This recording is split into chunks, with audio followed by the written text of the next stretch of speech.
জাহান্নামের আগুনের প্রথম ফোঁটা, প্রথম স্পর্শ যখন জাহান্নামের আগুনের লাগবে, ছুঁইবে, সাথে সাথে নাফরমানের পুরা দেহ, ভিতরের সমস্ত অঙ্গ প্রত্যঙ্গ, কলজা সুদ্ধা একই মুহূর্তে জ্বালাইয়া ফেলবে।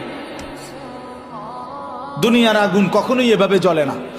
দুনিয়ার আগুন এক সাইড থেকে জ্বলতে থাকে। চেষ্টা করে লাফালাফি করলে, দৌড়ঝাঁপ করলে, ইচ্ছা করলে হয়তো বাঁচানো যায়। এটুকু পুড়ে গেছে, বাকিটা বাইচা গেছে। এটুকু পুড়া গেছে, বাকিটা বাইচা গেছে। আঙ্গুলগুলো পুড়া গেছে, বাকিটা বাইচা গেছে। ঠিক না? দুনিয়ার আগুন এরকম ধীরে ধীরে পড়ে, ধীরে ধীরে ধীরে ধীরে। কিন্তু আল্লাহর কসম, আল্লাহ কোরআনে বলছে, জাহান্নামের আগুন যখন প্রথম সেকেন্ড স্পর্শ করবে, কলজা সুদ্ধা ভেতর বাহির পুরাটা একসাথে প্রথম মুহূর্তেই জ্বালায় ফেলে। লাভ দিবেন, দৌড়াবেন না। ইন্নাহা আলাইহিম মুসাদা ফি আমাদিম মুমাদ্দাদা।